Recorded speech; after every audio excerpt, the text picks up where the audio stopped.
നമ്മൾ ഇന്നലെ തന്നെ ഒരു വീഡിയോയിൽ പറഞ്ഞിരുന്നു ഷാനവാസ് ബിഗ് ബോസിനകത്ത് കുത്തിത്തിരിപ്പും അല്ലെങ്കിൽ മാനിപ്പുലേറ്റിംഗ് ഗെയിമൊക്കെയാണ് കളിക്കുന്നതെങ്കിലും നോക്കൂ ഷാനവാസ് വളരെ പക്വതയുള്ള വളരെ സ്റ്റാൻഡേർഡ് കീപ്പ് ചെയ്യുന്ന ഒരു കണ്ടസ്റ്റന്റ് ആണ്. ഇപ്പോൾ ബിന്നി എന്ന് പറയുന്ന കണ്ടസ്റ്റന്റ് ഷാനവാസിനെ പോലെയാണ്, വളരെ പക്വമായിട്ട് പെരുമാറുന്ന ഒരു കണ്ടസ്റ്റന്റ് ആണ്.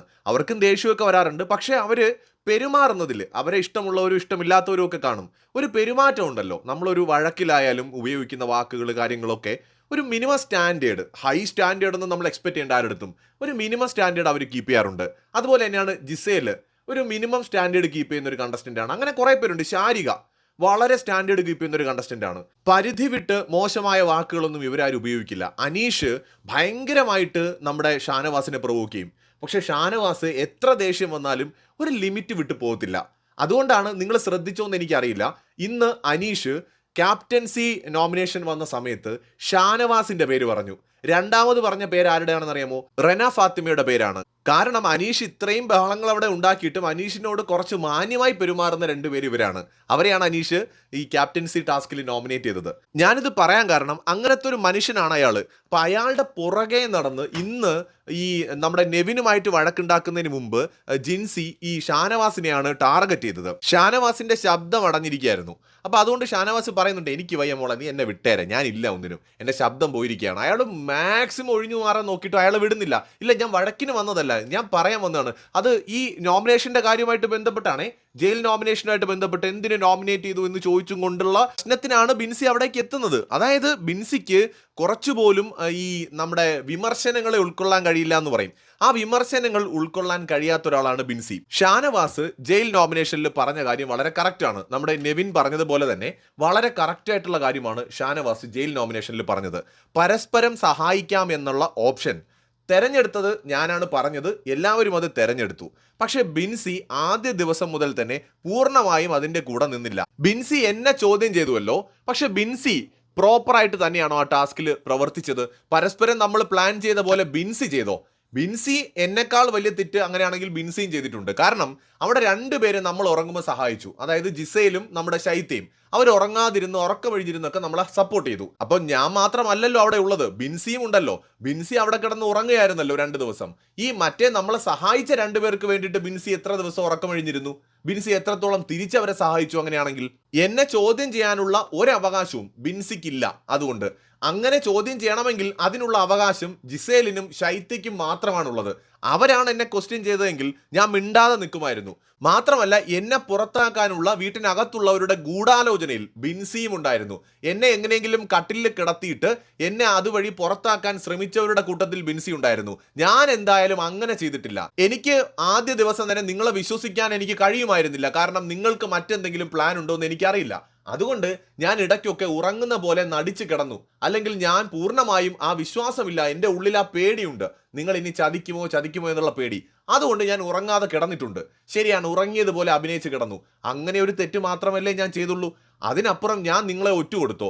നിങ്ങളെ ആരെങ്കിലും പുറത്താക്കാൻ വേണ്ടി ഞാൻ കൂട്ടുനിന്നോ? ഞാൻ അങ്ങനെ ഒന്നും ചെയ്തിട്ടില്ല എന്ന് ഷാനവാസ് പറയുന്നുണ്ട്. ഇത് പറഞ്ഞിട്ടാണ് ബിൻസിയെ ഷാനവാസ് ജയിൽ നോമിനേഷനിൽ ബിൻസിയുടെ പേര് പറയുന്നത്. ഈ നോമിനേഷൻ പ്രോസസ്സ് കഴിഞ്ഞിട്ട് വെറുതെ വന്ന് ബിൻസി എന്ത് ചെയ്യാണ്? ഷാനവാസിന്റെ പിടലിക്ക് കയറാൻ തുടങ്ങുകയാണ്. ഷാനവാസ് ഒഴിഞ്ഞു മാറാൻ ശ്രമിച്ചിട്ടും ബിൻസി തയ്യാറായില്ല. അവസാനം ഷാനവാസ് പറഞ്ഞു, നീ എന്റെ ദേഹത്ത് കയറാൻ വരണ്ട, വല്ല പോയി മുള്ളിലോ മുരിക്കിലോ പോയി കയറാൻ നോക്ക്, എന്റെ ദേഹത്ത് കയറാൻ വരണ്ട എന്ന് പറഞ്ഞിട്ട് ഷാനവാസ് അവിടുന്ന് പോയി. ആ സമയത്ത് ഷാനവാസിനെ ബിൻസി വിളിച്ചത് പോടാ എന്നാണ്. ഷാനവാസിനെ ബിൻസി എടോ എന്ന് വിളിക്കും, പോടോ എന്ന് വിളിക്കും, താനെന്ന് വിളിക്കും, അവർക്ക് തോന്നിയതൊക്കെ അവർ വിളിക്കും. പക്ഷെ തിരിച്ച് ആരെങ്കിലും ബിൻസിയെ എടിയെന്ന് വിളിച്ചു കഴിഞ്ഞാൽ ബിൻസിക്ക് അത് സഹിക്കാനും പറ്റില്ല. ഞാനിത് ചൂണ്ടിക്കാണിക്കുന്നത് മാത്രമേ ഉള്ളൂ. ബിൻസി ഒരു സ്ട്രോങ് പ്ലെയർ ആണെന്ന് തന്നെയാണ് ഞാൻ വിശ്വസിക്കുന്നത്. ഇന്നത്തെ ഫൈറ്റ് തീർച്ചയായിട്ടും നെവിൻ എന്ന് പറയുന്ന കണ്ടസ്റ്റന്റിനെ അയാളുടെ ചിരിച്ച കളിച്ച മുഖത്തിൽ നിന്ന് പുറത്തു കൊണ്ടുവരുന്നതിൽ ബിൻസിക്ക് വലിയൊരു പങ്കുണ്ട്. പക്ഷേ ബിൻസിയെ പോലുള്ള കണ്ടസ്റ്റൻസ് ബിഗ് ബോസ് വീടിനകത്ത് വേണം.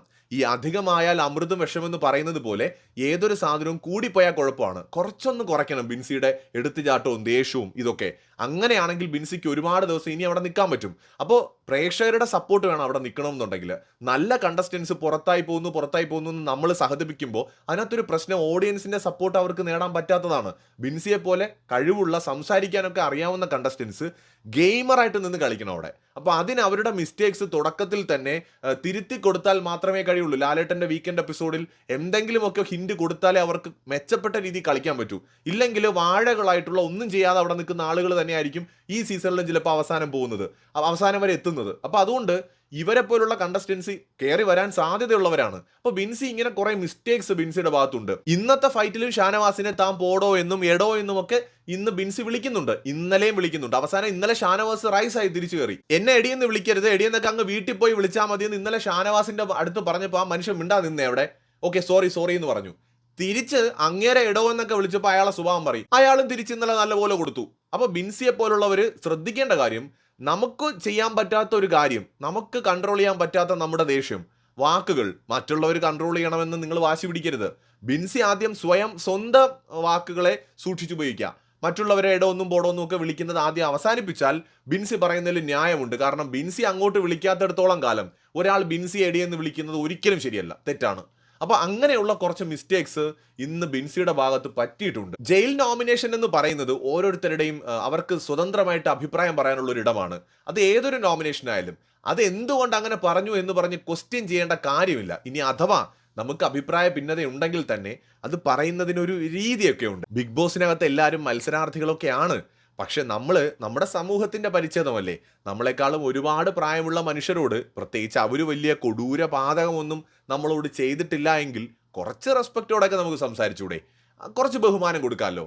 അല്ലാതെ നമ്മൾ അയാളെ ഇടോ എന്നും താനെന്നും മറ്റവനെന്നും മറിച്ചവനെന്നൊക്കെ അയാളെ മുഖത്ത് നോക്കി പോയി സംസാരിക്കുമ്പോൾ അതിലൊരു അത് ഒരു പറയുന്നത് കുറച്ച് സോഫ്റ്റ് ആയിട്ടാണെങ്കിലും വേണ്ടില്ല. ഭയങ്കര ദേഷ്യത്തിൽ സംസാരിക്കുമ്പോൾ അത് ഭയങ്കര ഡിസ്റെസ്പെക്റ്റ് ആണ്.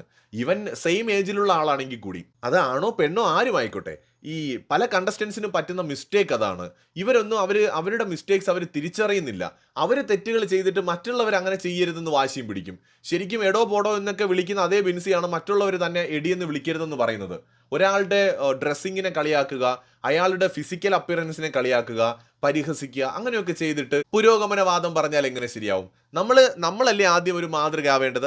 അങ്ങനെ കുറെ കാര്യങ്ങൾ ഇന്നത്തെ ഒരു വഴക്കിനിടയിൽ സംഭവിച്ചിട്ടുണ്ട്. എനിക്ക് തോന്നുന്നു ബിൻസി ഒരു നല്ല പ്ലെയർ ആണ്. ബിഗ് ബോസ് വീട്ടിൽ തുടർന്നും ഉണ്ടാകേണ്ടവരാണ് ബിൻസി, ബിന്നി, അങ്ങനെ നന്നായിട്ട് സംസാരിക്കുന്ന ടാലന്റഡ് ആയിട്ടുള്ള ഒരുപാട് ഫീമെയിൽ കണ്ടസ്റ്റൻസ് ഉണ്ട്. അവരൊക്കെ മുന്നോട്ടും പോകേണ്ടവർ തന്നെയാണ്. പക്ഷേ അവിടെ പ്രശ്നം എന്താണെന്ന് വെച്ചാൽ ഇവര് ഗെയിം മനസ്സിലാക്കാതെ തല കൊണ്ട് കളിക്കുന്നതിന് പകരം വികാരം കൊണ്ട് കളിക്കും, ഇമോഷണൽ ആവും. ഈ വൈകാരികമായിട്ട് നമ്മൾ റിയാക്ട് ചെയ്യുമ്പോൾ നമ്മുടെ വിവേകമാണ് ഇല്ലാതെയാവുന്നത്. ഇത് കാരണം എന്തു പറ്റുമെന്ന് അറിയാമോ? ഒരു ഗുണവുമില്ലാതെ ഇതെല്ലാം കണ്ടിളിച്ചുകൊണ്ടിരിക്കുന്ന സൈഡിലിരിക്കുന്ന വാഴകൾ എല്ലാ സീസണിലും ലാലേട്ടൻ പറയും പോലെ കയറിപ്പോവും. ഇത് സത്യമാണ്. ഈ വാഴകൾ കയറിപ്പോണമെന്ന് നമ്മൾ ആരും ആഗ്രഹിക്കാറില്ല.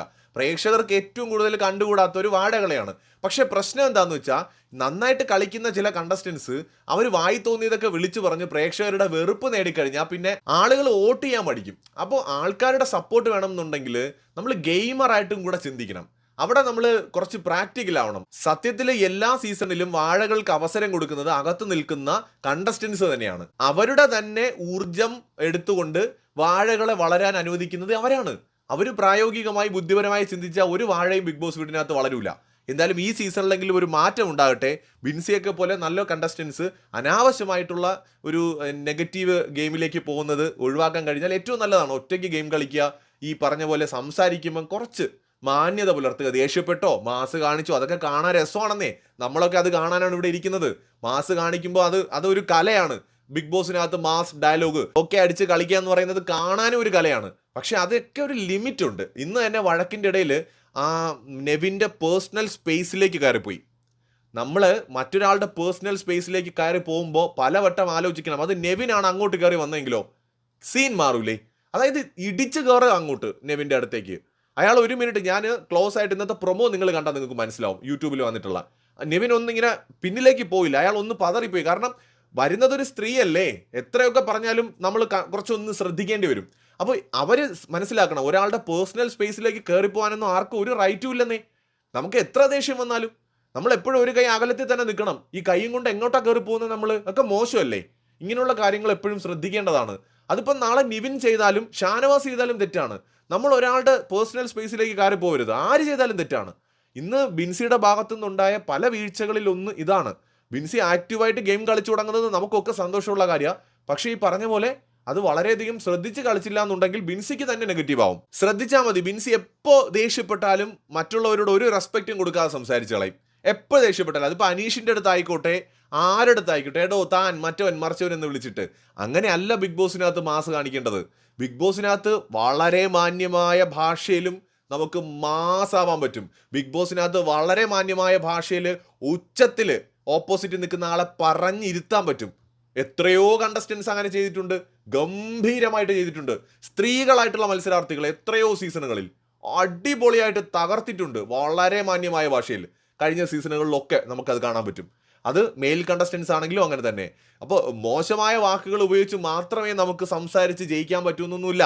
വളരെ നല്ല അടിപൊളി വാക്കുകൾ മലയാള ഭാഷയിലുണ്ട്, മനോഹരമായിട്ട് എടുത്ത് കാച്ചാൻ പറ്റുന്നത്. എന്തായാലും ബിൻസി മെച്ചപ്പെട്ട് വരട്ടെ, തിരുത്തി മുന്നോട്ട് വരട്ടെ. കൂടുതൽ അപ്ഡേറ്റുകളുമായി വീണ്ടും വരാം.